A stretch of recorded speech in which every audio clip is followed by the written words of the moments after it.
Sofa side table बनाने के लिए आपको चाहिए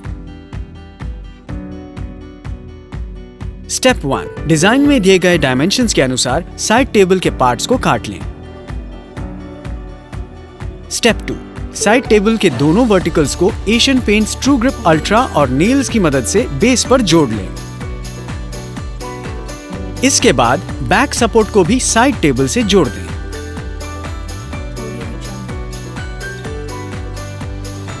स्टेप 3, ब्लैक ग्रेनाइट को एशियन पेंट्स लॉकटाइट टफेक्स से प्लाईवुड पर जोड़ दें और लिपिंग पट्टी से ग्रेनाइट को सिक्योर कर दें। अब Asian paints true grip ultra और नेल्स का इस्तेमाल करके साइड टेबल के टॉप को बेस से जोड़ दें। स्टेप 4, टेबल को Asian paints clear glossy PU के साथ फिनिश कर दें।